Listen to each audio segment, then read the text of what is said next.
सबको जय यीशु।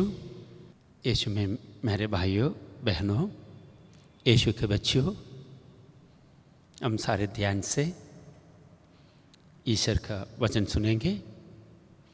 संत पौलुस गलातियों के नाम पर लिखे हुए पत्र का अध्याय 5 16 से 18 तक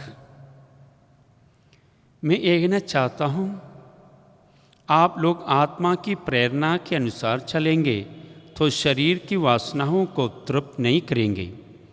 शरीर को आत्मा के विरुद्ध इच्छा करता है और आत्मा शरीर के विरुद्ध, ये दोनों एक दूसरे के विरोधी हैं। इसलिए आप जो चाहते हैं वही नहीं कर पाते हैं। यदि आप आत्मा की प्रेरणा के अनुसार चलते हैं तो संहिता के अधीन नहीं हैं।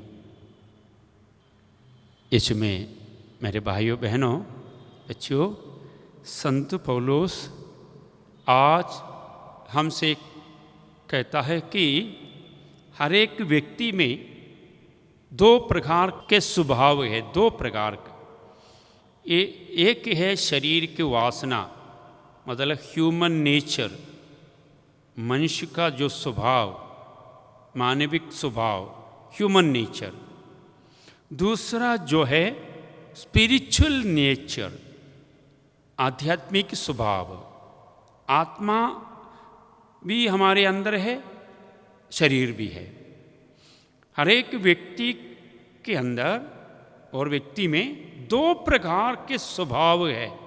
एक है कि शरीर की वासनावा और शरीर की स्वभाव, शारीरिक स्वभाव और आध्यात्मिक स्वभाव, spiritual nature and human nature, physical nature. ये दोनों के बीच में कभी कभी लड़ाई झगड़ा होता है। शरीर जो मांगता है, आत्मा कभी कभी उनको मना करता है।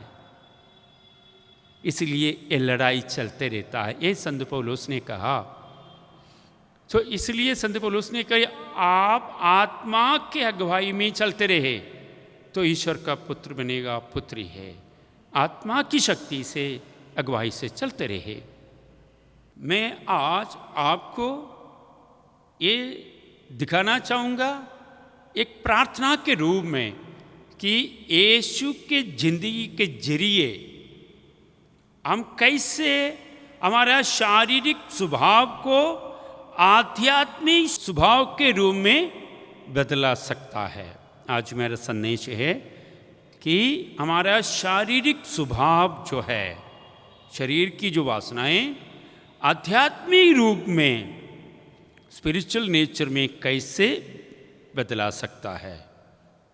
How to change our human nature into divine nature और स्पिरिचुअल नेचर।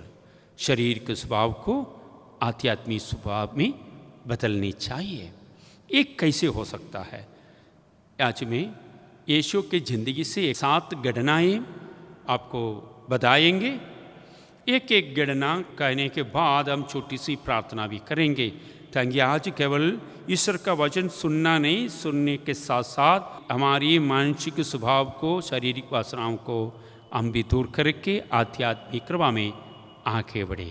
इसलिए ये जो घटनाएं हैं यीशु की ज़िंदगी से, हम तो ले लेंगे केवल लास्ट, मतलब यीशु की ज़िंदगी के आखिरी जो कुछ समय है, पाशन नरेटिव, मतलब पास्का का समय से मौत तक कुछ घटना में उसमें ले लिया है।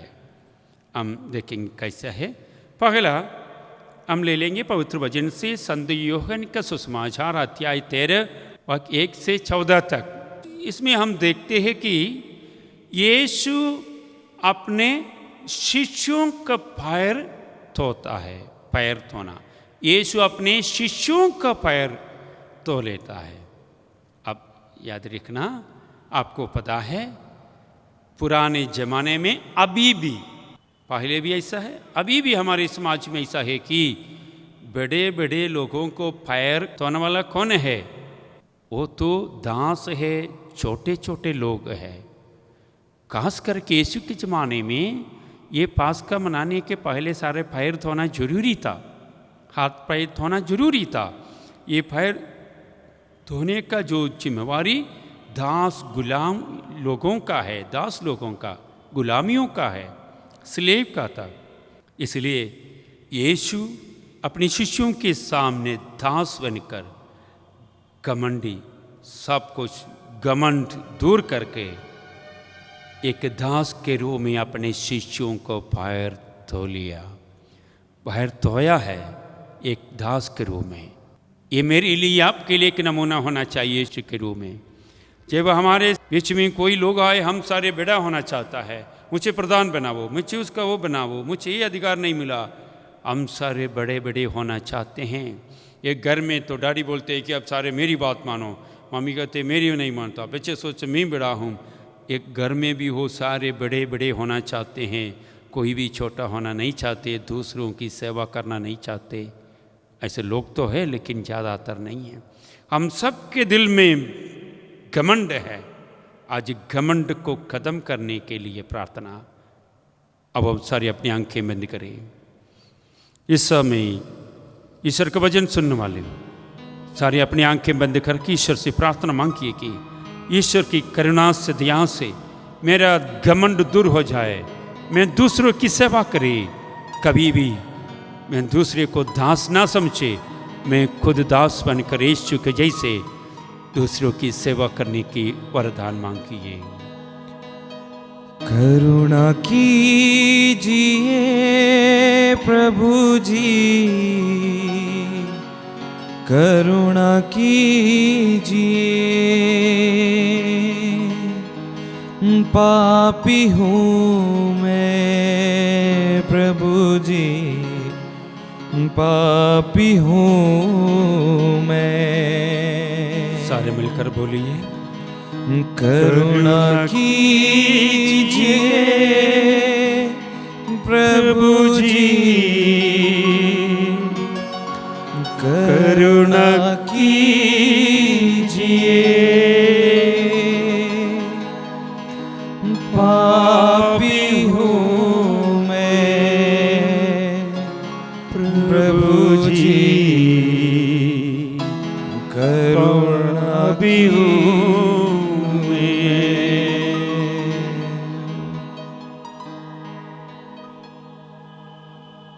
जो दूसरा वचन है संत मत्ती के सुसमाचार अध्याय 26 वाक्यों 26 से 28 तक हम देखते हैं कि यीशु अपना शरीर और रक्त शिष्य और दुनिया के लिए दे देता है। रोटी देकर यीशु ने कहा मेरा शरीर है, अब लोग खाओ। प्याला लिया और कहा कि ये मेरा खून है, आप पी लो। मतलब यीशु अपने शरीर और रक्त को अपने शिष्यों को और दुनिया को दे देता है। हमारा संदेश भूलना चाहिए। संदेश क्या है? किस प्रकार हमारा मनुष्य का स्वभाव को आध्यात्मिक स्वभाव में बदलना है। मानसिक स्वभाव क्या है?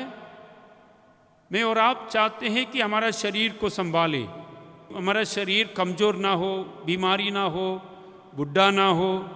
इसलिए सारे लोग देखो, कुछ लोग जो सफ़ेद बालों को काला करते हैं ना, कि वो बुढ़ा होना नहीं चाहते हैं। कोई उपवास नहीं करते सोच कर कि वो कमज़ोर हो जाएंगे। सारे अपने शरीर पर बहुत ध्यान रखते हैं। आजकल लोग अपने शरीर पर बहुत ध्यान रखते हैं। कोई अपने शरीर को नाश करना नहीं चाहता, दूसरे को प्रति दुख सहना नहीं चाहते, क्योंकि शरीर के प्रति परेशान है। यह हम यीशु मेरे और आपके सामने एक चुनौती दे रहा है। यीशु कहता है कि मेरा शरीर आप खाओ, मेरा खून पी लो, आपके लिए मैं दे देता हूँ। ये बहुत बड़ी बात है। हमारा शरीर दूसरों की भलाई के लिए होना चाहिए, मेरे जीवन दूसरे के लिए होना चाहिए। ये ईसाइयों के लिए एक बहुत बड़ी चुनौती है। हम शरीर पर चिंता ना करें, अपने नाश होने वाले शरीर के ऊपर चिंता ना करें, हमारे आत्मा के ऊपर ही चिंता रखनी चाहिए। ये यीशु ने कहा। इसलिए दूसरा संदेश है। क्या संदेश? हम किस प्रकार हमारे शारीरिक स्वभाव को आध्यात्मिक स्वभाव में बदल सकते हैं। बदलने के लिए क्या करना चाहिए? पहला है कि हमारा घमंड को खत्म करना, पहला संदेश। दूसरों की सेवा करना दास बनकर। दूसरा है हमारे शरीर और रिक्त दूसरों की भलाई के लिए हम दे देना है, फिर हम आध्यात्मिक रूप में आगे बढ़ सकता है। सारी अपनी आंखें बंद करें। जो लोग अपने शरीर के प्रति बहुत परेशान है, जो लोग बीमार है, वो भी सोचते कि मैं दुखी हूँ बीमारी के कारण। आज आपका शरीर और रिक्त जिस प्रकार यीशु दे दिया, आप भी दे दे। इस चीज़ के आशीष मांगे, यीशु हमारे ऊपर करुणा करे। करुणा कीजिए प्रभु जी, करुणा कीजिए। पापी हूँ मैं प्रभु जी, पापी हूँ मैं। हमारे शरीर को ईश्वर के हाथ में सौंपते हुए करुणा कीजिए प्रभु जी, करुणा कीजिए।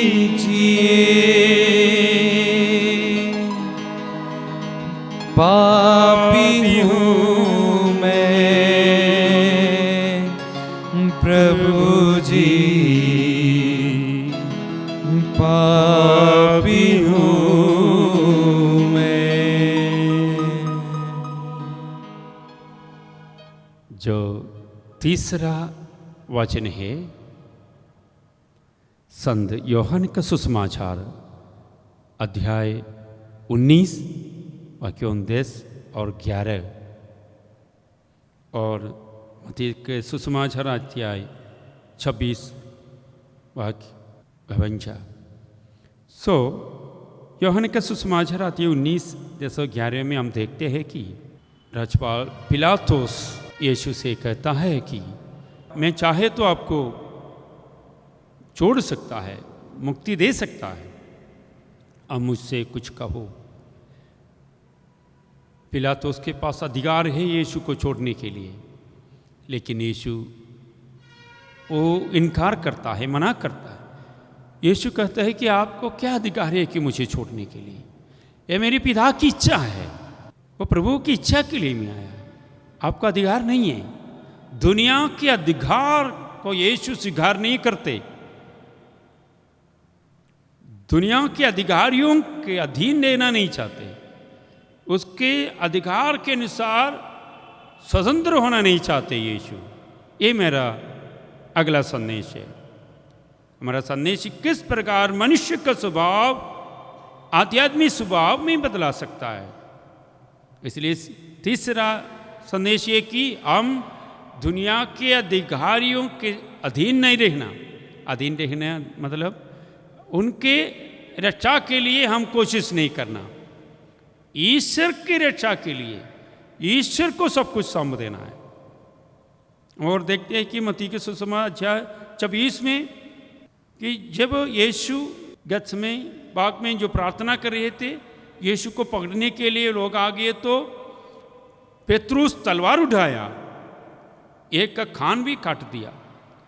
उस समय यीशु पेत्रुस को कहता है अपना तलवार मैन में वापस रख लो, अब तलवार ना उठाओ, मुझे बचाने की कोशिश ना करें।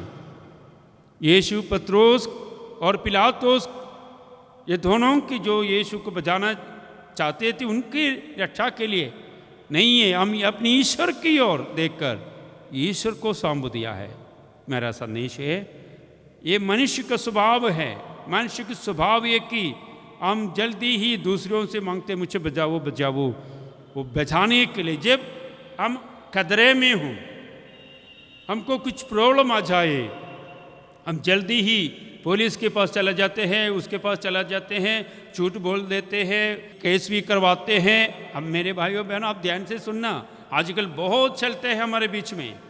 छोटी सी लड़ाई हो, कोई भी समस्या जाए तो हम इधर उधर जाकर मंत्रियों को पकड़ते हैं, पॉलिटिकल ना पार्टी वालों के पास जाते हैं, छोटे केस भी करवा कर अपने आप को बचाने की कोशिश करते हैं। ये मनुष्य का स्वभाव है। लोग करते तो आत्मीय स्वभाव नहीं है, ईश्वरीय स्वभाव नहीं है ये। हम इस अवसर पर किसी व्यक्ति से नहीं, ईश्वर से आशीष मांगे, ईश्वर आपको बचाएगा।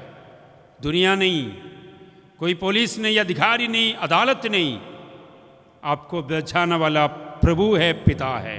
ये यीशु आज हमको नमूना देता है कि कदरा में हमको बचाने वाला केवल ईश्वर है, दुनिया की कोई अधिकारी नहीं होना चाहिए। अगर आपका मन ऐसे बन गया तो मान लो कि आप आध्यात्मिक रूप में आगे बढ़ चुका है। मनुष्य का जो स्वभाव को हम कदम कर रहा है, ये वरदान हम मांगे। आगे बंद करें। इस अवसर पर प्रार्थना के रूप में अपने आप को सौंप दें। अभी आप ध्यान में ले कि बहुत लोग ये हमको डरवाते हैं, हमारे ऊपर केस चलाने वाला होगा। हम भी पार्टी नेताओं के पास चले जाते हैं, अदालत में जाने की कोशिश करते हैं, पुलिस के पास चल जाते हैं। अगर कोई भी परिवार अभी भी जिसका केस चल रहे तो सारे छोड़ दीजिए, यीशु को दे दो, ईश्वर आपको बचाएंगे। दुनिया बचा नहीं सकता है, इसलिए कृपा मांगे हम। करुणा कीजिए प्रभु जी, करुणा कीजिए, पापी हूँ मैं प्रभु जी, पापी हूँ मैं। हमारा दिल के सारे डर, बेचैनी, परेशानी को सामते हुए करुणा कीजिए प्रभु जी, करुणा कीजिए, पापी हूँ मैं प्रभु जी, पापी हूँ मैं।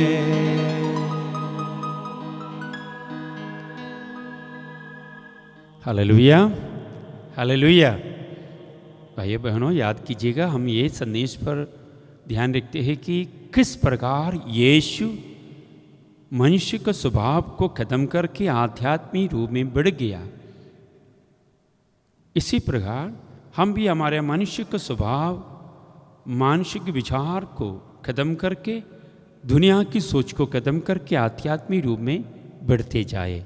इस विषय के आधार पर हम सोचते हैं और प्रार्थना करते रहते हैं।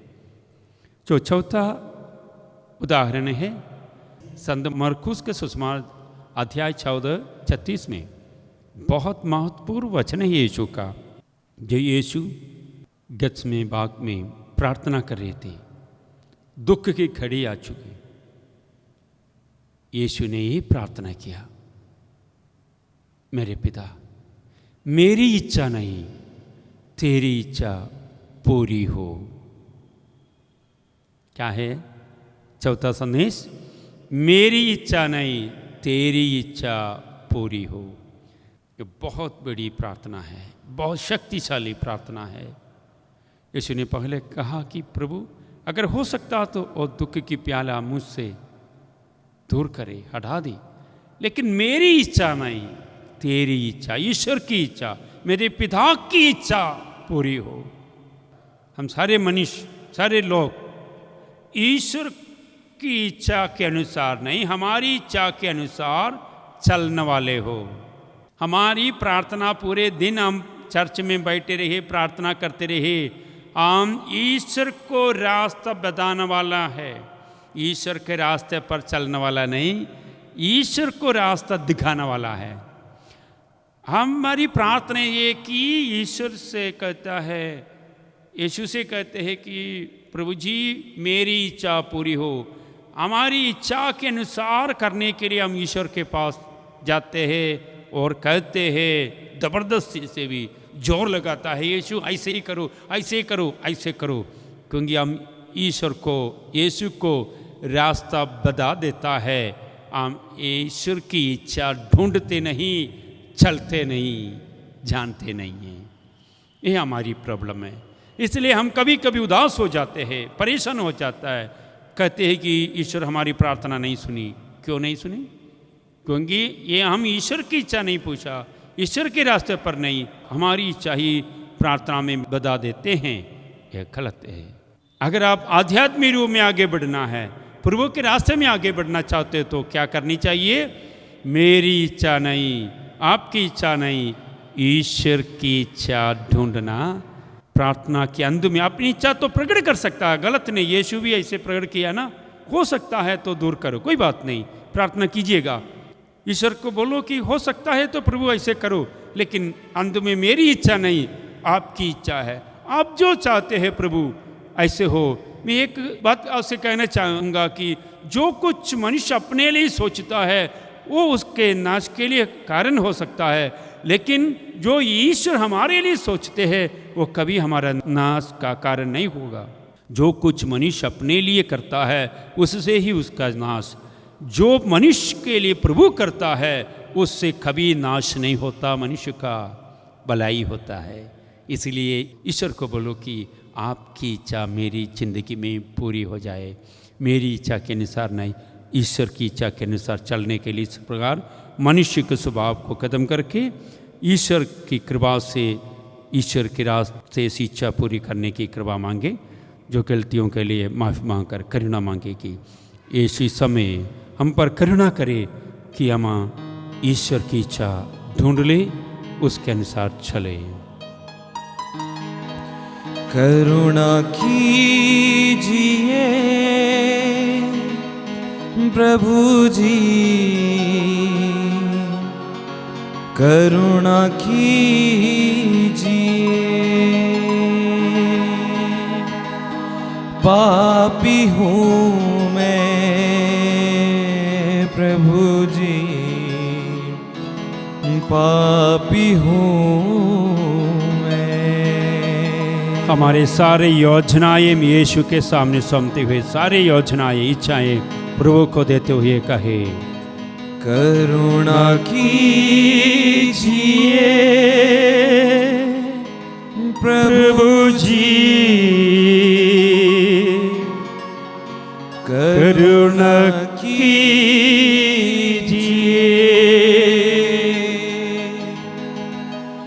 पापी हूँ मैं प्रभु जी, पापी हूँ मैं। पांचवा संदेश संत लूकास के अनुसार पवित्र सुसमाचार अध्याय 23 वाक्य 28। ये भी बहुत महत्वपूर्ण बातें हैं। यहाँ हम देखते हैं कि जब यीशु क्रूस उठाकर कालवरी पहाड़ की ओर जा रहा है, बहुत लोग यीशु को निंदा करते हैं, मारपीट करता है, यीशु के ऊपर दोष लगाता है, थूकता है, सारी परेशानी, लोग सारी निंदा कर कर। ऐसे यीशु क्रूस उठाकर जाते समय रास्ते में यरूशलेम के बहुत औरतें यीशु को दिलासा देने के लिए रो रो के यीशु के पास जाते हैं। यीशु को दिलासा देने के लिए बहुत औरतें यीशु के पास जाती हैं, यीशु को दिलासा देने की कोशिश करती है। तो यीशु यरूशलेम औरतों से कहता है कि आप मेरे लिए मत रो, अपने बच्चे और परिवार के लिए रोना है, मेरे लिए मत रो। मुझे आपके अफसोस की ज़रूरत नहीं है, मुझे आपकी तसल्ली की ज़रूरत नहीं। अपने बच्चे के लिए, परिवार के लिए आप रोना है, मेरे लिए नहीं चाहिए। मतलब यीशु खुशी से जो लोग यीशु के प्रति रोते हैं, यीशु को तसल्ली देने की कोशिश करते हैं, उनको यीशु मना करते हैं कि मुझे मनुष्यों की तसल्ली की, आश्वासन की ज़रूरत नहीं है, मेरे लिए पिता है। एक और उदाहरण है संत यूहन्ना का सुसमाचार अध्याय 19 वाक्य 16 में। ये जब यीशु क्रूस पर है, क्रूस के नीचे यीशु की प्यारी माँ को प्यारे शिष्य भी खड़े, यीशु को तसल्ली देने के लिए, सहारा देने के लिए, यीशु के साथ दुख प्रकट करने के लिए यीशु की माँ और प्यारे शिष्य है। लेकिन यीशु ने माँ से कहा, आपके लिए आगे से मैं नहीं, ये आपका बेटा है, ये आपका पुत्र है। और शिष्य को बोलो, ये आपकी माँ है। मतलब आप मत रो मेरे कारण, आप तो घर जा सकते हैं। मतलब यीशु किसी व्यक्ति से आश्वासन या तसल्ली स्वीकार नहीं किया। यीशु के लिए सब कुछ प्रभु है। मेरे भाइयों बहनों बच्चों, मेरा आज का संदेश है कि हम मनुष्य कैसे, किस प्रकार आध्यात्मिक सोच में बढ़ सकता है, जी सकता है, आध्यात्मिक रूप में आगे बढ़ सकता है। इसका रास्ता मैं बता रहा हूँ। जो मनुष्य का स्वभाव है, मेरे भी चाहता हूँ, आप भी चाहते हैं कि जब हम दुख में है तो मुझे और आपको तसल्ली देने के लिए, आश्वासन देने के लिए, हमारे साथ अफसोस करने के लिए कोई न कोई आ जाए ना। हमारा खास करके प्यारे लोग हमारे साथ होने के लिए हम चाहते हैं। ये गलत नहीं कहूँगा, क्योंकि ये मनुष्य का स्वभाव है, ये गलत नहीं है। As a human nature we all expect the love and concern of our beloved ones. हमारा प्यारे दोस्त और रिश्तेदार का जो प्यार हम चाहते हैं उस अवसर पर, ये गलत नहीं, लेकिन ये मनुष्य का सोच में, स्पिरिचुअल कंसर्न, आध्यात्मिक सोच नहीं। लेकिन अगर हम खुशी से त्याग कर सकते तो ये स्पिरिचुअली, आध्यात्मिक रूप में आगे बढ़ने का निशान है। यीशु में हम देखते हैं क्या है, हम यीशु यरूशलेम औरतों की जो प्यार हो उसके रोने से खुश नहीं है। अपनी माँ और प्यारे शिष्य भी क्रूस के नीचे खड़े होकर रोने से यीशु खुश नहीं है। यीशु ने कहा, मेरे कारण आप नहीं रोना, इधर नहीं रहना, मेरे लिए प्रभु है। कोशिश कीजिएगा, थोड़ा सा ट्राई कीजिएगा, कोशिश कीजिए थोड़ा सा। मैं भी परफेक्ट नहीं, मैं भी पूर्ण नहीं, मैं भी दुनिया का जो प्यार चाहता हूँ, मैं नहीं कहूँगा कि मुझे नहीं चाहिए, फिर भी मैं रोज़ प्रार्थना करता हूँ कि प्रभु जी मुझे दुनिया की प्यार से अधिक ईश्वर की प्यार अनुभव करने के वरदान दे। दुनिया के प्यार से अधिक में यीशु के प्यार में खुश रहे, ये मेरी प्रार्थना है। वो मुझे मजबूत करता है।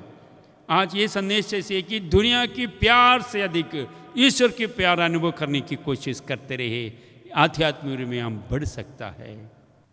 ये वरदान हम रोज प्रार्थना में मांगना है।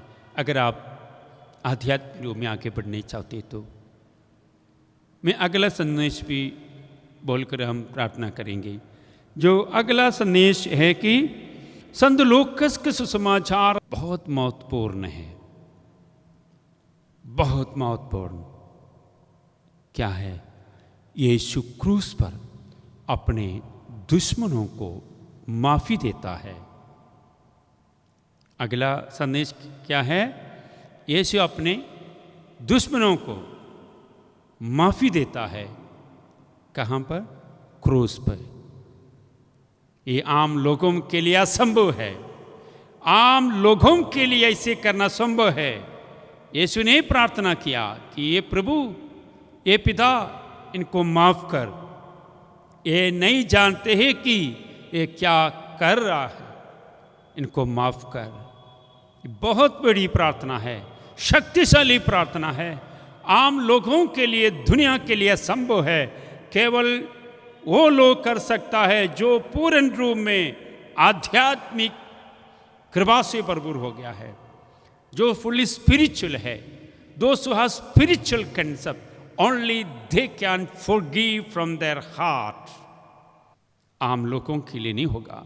केवल फादर बनने से, सिस्टर बनने से, बिशप बनने से, पॉप बनने से भी ये नहीं कर सकता जब तक हम स्पिरिचुअली, आध्यात्मिक रूप में पूर्ण ना हो। जो लोग आध्यात्मिक कृपा में बढ़ गया है, उनके सामने कोई दुश्मन नहीं है। उनको माफ करने की कोई प्रॉब्लम नहीं होगा, मुश्किल नहीं होगी। यीशु अपने शारीरिक स्वभाव, मनुष्य के स्वभाव को खत्म कर दिया। मनुष्य का स्वभाव क्या है? आम लोग क्या करते हैं? हम ईसाई है फिर भी हम क्या करते हैं? फादर है फिर भी हम क्या करते हैं? जो लोग हमारे विरुद्ध बोलते हैं उसको एकदम वापस देता है ना, हम एकदम गुस्सा में आ जाता है। अगर घर में भी है, पति पत्नी के बीच में छोटी सी बात से इतना लड़ाई हो जाते, फिर भी आप प्रार्थना करते, चर्च भी जाते, वचन भी पढ़ते हैं ना। अपने घर में भाई बहनों के बीच में, पति पत्नी के बीच, सस सहुरा या मम्मी डैडी, मतलब मान लो कि घर के पड़ोसी के साथ छोटी सी बात से बात नहीं करते, उसके घर नहीं जाते, माफ़ी नहीं दे सकते। देखिए हम भी ऐसा है, फादरों के बीच में भी ऐसे होता है। मैं नहीं कहूँगा कि नहीं हम सारे बहुत अच्छे, नहीं। फिर कैसे हम यीशु के शिष्य बन सकता? फिर किस प्रकार हम आध्यात्मिक रूप में आगे बढ़ नहीं सकते? आध्यात्मिक रूप में बढ़ने के लिए तो हम मानसिक स्वभाव को खत्म करना चाहिए, या हम माफ़ी देना ही पड़ेगा। आध्यात्मिक कृपा में बढ़ने के लिए आपके सामने कोई दुश्मन नहीं होना चाहिए। आपके सामने कोई दुश्मन नहीं होना। मेरे लिए कोई दुश्मन नहीं है, कोई भी मेरा दुश्मन नहीं। मैं ऐसे बहुत लोग मेरे विरुद्ध कुछ बोलने वाला होगा, जो लोग मुझे पसंद नहीं करता है, लेकिन मेरे लिए वो लोग मेरा दुश्मन नहीं है। सच में मैं यीशु के सामने खड़े होकर कह सकता हूँ कि मैं किसी को नफरत नहीं करता, किसी के विरुद्ध नहीं सोचता। मेरे लिए कोई दुश्मन नहीं है। मैं किसी को भी एक मिनट मेरे हृदय में दुश्मन के रूप में नहीं रखूँगा। वो मुझे परेशान करेगा, पर मुझे शांति नहीं होगी, आध्यात्मिक कृपा नहीं मिलेगी, मुझे पता है। इसलिए कोई भी कुछ भी कहे, मैं हंस हंस कर उनको बाहर निकालता हूँ। कृपा मांगो भाइयों बहनों, हो सकता है, पा सकता है आप लोग, बहुत बड़ी कृपा है। इसलिए आओ इस समय हम सारे अपनी आंखें बंद करें, ये बहुत ज़रूरी है। सारे लोग जो भी यीशु का वचन सुन रहे, आंखें बंद करके इस अवसर पर अपने मन में उन लोगों को लेके आइए जिसके साथ आपका अभी भी समझौता नहीं हुआ है, जिसके साथ लड़ाई झगड़ा चल रहे, घर के सदस्य हो, पड़ोसी हो, कोई भी हो, उन सबको भी यीशु के सामने सौंप कर, जो लोग अभी तक माफ़ी नहीं दिया है, जो लोग अभी तक करना रखते हैं, ईर्ष्या रखते हैं, बदले की भावना रखते हैं, वो सारे अपनी आंखें बंद करके माफ़ी देने के वरदान मांगिए। यीशु आपके ऊपर करुणा करे, आत्मिक शक्ति आपको प्रदान करे, ताकि हम सच्चे दिल से, आध्यात्मिक कृपा की शक्ति से सबको माफ करके यीशु के असली बच्चे बने और आध्यात्मिक कृपा में आगे बढ़े। कृपा मांगे प्रार्थना के रूप में। करुणा कीजिए प्रभु जी, करुणा कीजिए, पापी हूँ मैं प्रभु जी, पापी हूँ मैं। सारे उन भाई बहनों को सौंप दिए जिसके साथ आपका अभी तक समझौता नहीं हुआ। अपने दुश्मनों को भी यीशु के हाथों में सौंपते हुए सारे मिलकर बोले, करुणा कीजिए प्रभु जी, करुणा कीजिए,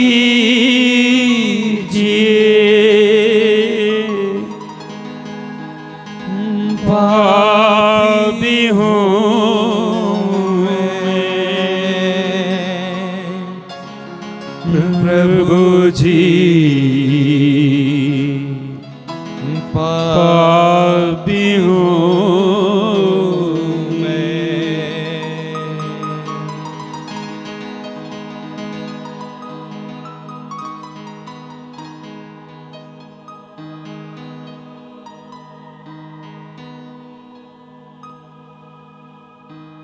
यीशु में मेरे भाइयों बहनों बच्चों, हम अभी तक ये संदेश सुन रहा है कि यीशु किस प्रकार अपने मानसिक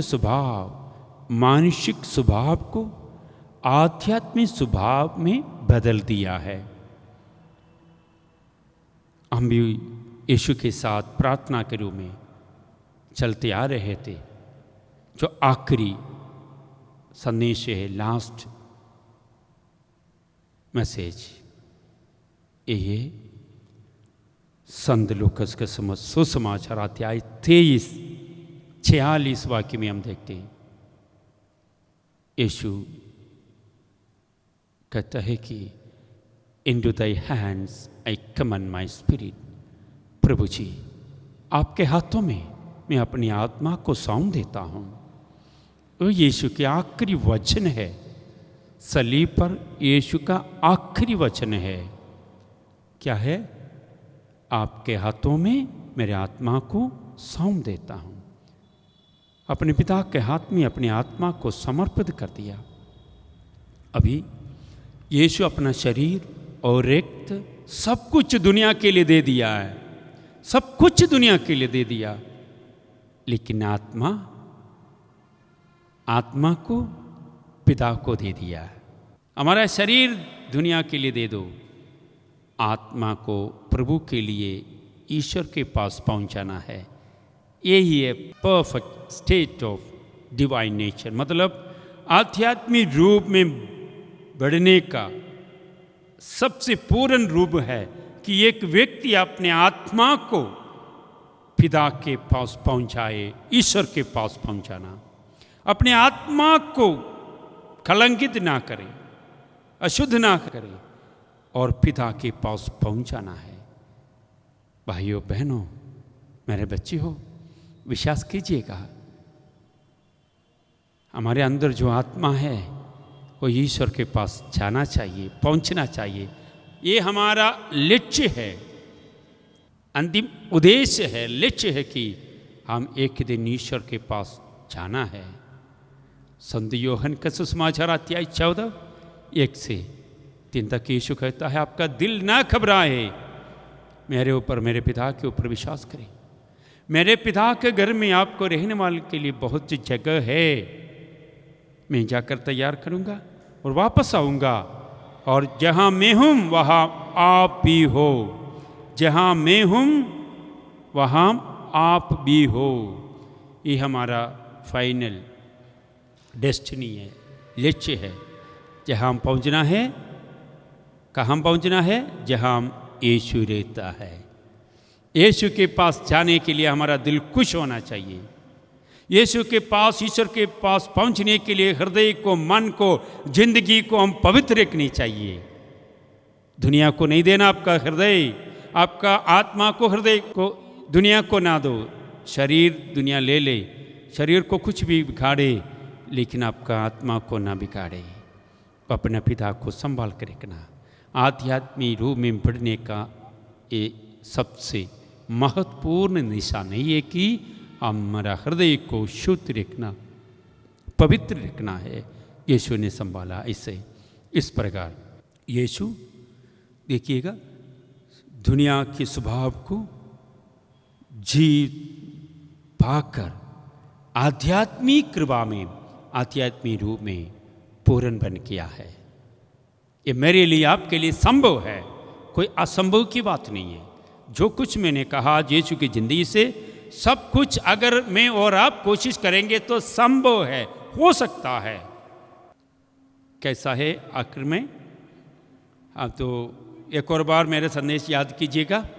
संत पौलुस का वचन को लेकर मैंने शुरू किया कि हमारे शरीर भी है, आत्मा भी है हमारे अंदर, मनुष्य का जो स्वभाव भी है, आत्मीय स्वभाव भी हमें दोनों स्वभाव है। हम शरीर के अनुसार ना जिए, शरीर की वासनाओं के अनुसार ना रहे, आध्यात्मिक कृपाओं के अनुसार आगे बढ़े। जिस प्रकार यीशु अपने घमंड सब कुछ खत्म किया शिष्यों को पैर धोकर, फिर दुनिया के कुछ नहीं सोचे, जो मैं एक एक संदेश को लेकर अभी तक आ गया, अंत में पहुंच गया कि यीशु अपनी आत्मा को पिता के हाथों में सौंप दिया। हम भी अपनी जिंदगी में हमारे आत्मा को ईश्वर को सौंप देना, डरो नहीं। दुनिया की छोटी मुश्किलें, परेशानी, बीमारी, गरीबी से ना डरो। ईश्वर हमको संभालेंगे, बचाएंगे। ईश्वर पर विश्वास कीजिएगा, दुनिया की बातों पर नहीं, ईश्वर की बातों पर ध्यान रखे, ख्याल रखे, सारी आंखें बंद करें। ईश्वर की कृपा और शांति आपको मिले। आज जो भी लोग मेरे वचन सुन रहे थे, ईश्वर का वचन सुन रहे थे, उन सबको आत्मिक कृपा से, अपनी शारीरिक कमजोरी से मुक्ति पाने की कृपा यीशु दे। सारे बेचैनी को दूर करे, शारीरिक कमजोरी से मुक्ति दे, आध्यात्मिक कृपाओं में आगे बढ़ने की कृपा बरसा दे। आपका शरीर और मानसिक रूप में भी ईश्वर की अच्छी स्वास्थ्य प्रदान करे, आत्मीय शांति प्रदान करे, आत्मीय वरदान से आपको भरपूर करे, आपके परिवार को, रोम को भी ईश्वर की कृपा से भरपूर करे। आमीन।